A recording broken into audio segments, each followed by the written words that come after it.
and welcome to everybody who's watching this. My name is Benjamin Tate. I'm a senior at Texas Tech University, currently pursuing a degree in university studies. My concentrations are engineering, mathematics, and organizational leadership, and this is going to be my personal narrative presentation. So starting off with my personal definition of integrative studies. To me, the definition of integrative studies is the study of two or more academic disciplines and the relationships/connections between these areas of study. Also finding common ground between different majors of study and using those academic areas and that common ground to solve complex problems and societal issues. So obviously in the definition, a big part of integrative studies is studying different disciplines and different areas of academics. But to me, the biggest part of integrative studies would be finding the relationships, the connections, and the common ground between each of these areas of study and each of these disciplines. I think that's the biggest thing, would be finding the common ground between. And then the importance of integrative studies. Obviously, I could go on all day making a list about the importance of integrative studies, but the biggest three for me would be, number one, the ability to look at a problem from a different point of view. For example, in this class, I wrote about the issue of gun control and constitutional rights, and I was able to look at that problem from a viewpoint of engineering and also a viewpoint of organizational leadership. So I was able to look at that problem coming from the side of the elected officials and making policies and legislations on stricter gun control laws, and also I was able to look at from the engineering side on how engineers can come up with innovative and safer ways for firearms for the public.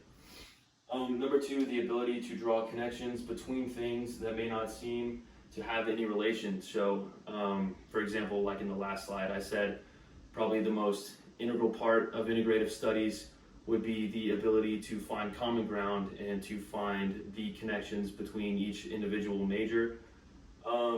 And having that ability and having that discipline will also be able to help someone in the future draw connections between stuff that may not seem like it has any relation at all.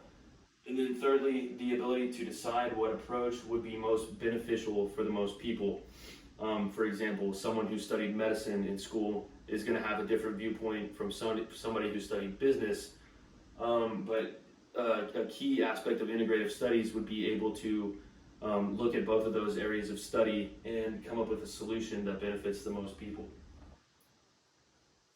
So a little bit about me, my personal history. I was born and raised in Odessa, Texas, in the heart of the Permian Basin, the heart of the oil industry. So I grew up around machines. I grew up around oil derricks, pump jacks, pipelines, and from an early age I was very fascinated with the machinery and the concept of pulling oil up out of the ground and the principles that go along with it, and the logistics of transporting oil by pipeline. So I knew from an early age that I wanted to do something with machines and with engineering. I had always liked working with my hands. I liked tinkering with stuff. So I knew that, growing up around the oil industry, that was something that I wanted to be a part of. So in 2017, I graduated from Permian High School, and I attended Texas Tech from 2017 to 2020. I majored in engineering most of the time. I switched around between engineering, business administration, and communication, but for the bulk of my time, I was an engineering student. So I took classes in business, mathematics, and communication as well, which I feel like is very vital to wanting to do anything in the economy, would be understanding business and understanding how to communicate with others. And while I was in college, I also studied leaders. I was very fascinated by how there were certain people that had the ability to lead. And I also studied the characteristics of good ethical leadership and good ethical business practices. That was something that I was very, very intrigued by, and I learned that most good leaders are good servants, which is kind of like the main thing that I took away from that. So continuing with my personal history, in 2021, I transferred to the University of Texas of the Permian Basin to continue my education and to work full time. And then in July of 2021, I made the decision to drop out of college and enlist into the Army, where I went to Georgia. It's been 6 months at one station unit training.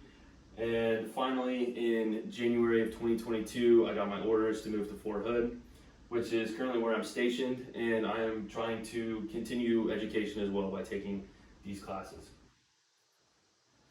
So in the Mary Bateson article, the quote that I took away from it is, when Vanny was reaching her teens, already committed to a career in acting, she said one day, "Mommy, it must be awfully hard for you and Daddy that I don't want to do any of the same things you and Daddy do, or Grandma and Granddad."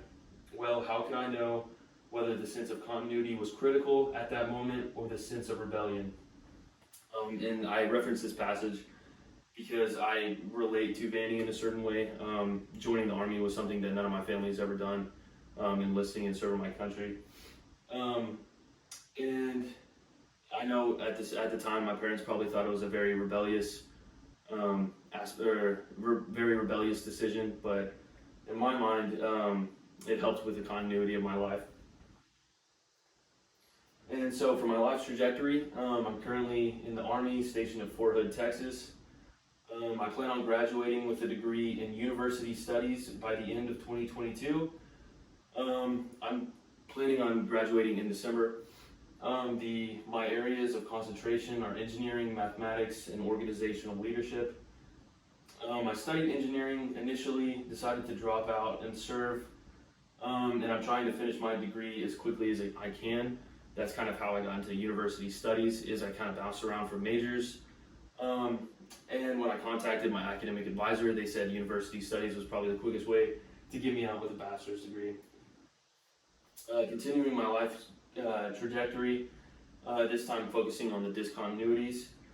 I've always wanted to serve my country. I just expected to do it either after high school or after college, not in the middle of college while I'm taking classes. So that was the first discontinuity. Another one was I never expected to be in the infantry. I always thought that I would do something in like the medical field, or maybe a combat engineer, or maybe a mechanic. And then thirdly, I always thought I would finish my degree in engineering or business first, not university studies. The plan initially was to stay in school and finish my engineering degree. Obviously, that's another discontinuity. And so the connection between my life, my education, and my concentrations. Number one, I always loved science, technology, engineering, and mathematics subjects in school. To me, STEM subjects are very objective. There's no, room for interpretation, which I really like. I love tinkering with things. I would build Legos when I was a kid. I liked working on little projects. I started computer programming when I was a sophomore in high school. And I also love finding out how things worked. So if it meant, destroying the lawnmower because I could take it apart, that's something that I would do when I was in high school. Also, I love studying the characteristics of good leadership and successful businesses. I found I was drawn to good leaders and how good businesses were ran, and that was something that's always been fascinating to me. Also, I loved leading whenever I could. I tried to be the captain of the sports teams that I was on. If there was a school project, I tried to step in and lead that. And even if I failed, I learned something every time I was leading, which I feel like was very beneficial for my life. And then leadership is vital to the success of the Army, and taking turns leading and also being led is a good way of learning about successful leadership. You learn how to communicate with people, and also the best way for correcting actions, which I feel like is very beneficial. In terms of continuity, the common theme of my educational and personal experience would be the call to serve others, whether it be in the Army or whether it be outside of the Army. I've always had a passion for serving. One thing that I figured out by studying leaders is that good leaders are also good servants. They know how to serve the people that they're leading. so that in turn the people that they are leading will serve them. Also, I've always had a love of mathematics and engineering. I think STEM fields are very objective. Again, like I said, there's no room for interpretation. You get a formula, and that's how it's done. And then lastly, I have a passion for fixing things. I love working with my hands. I love being in outdoor environments, and I love fixing problems. So that kind of goes along with my engineering and my math background. Also, my background in serving as well. And so references, I didn't have that many references, obviously, because it's a personal narrative. The Bateson article, obviously, and then I have a picture of an oil rig on my slides, but that's pretty much it.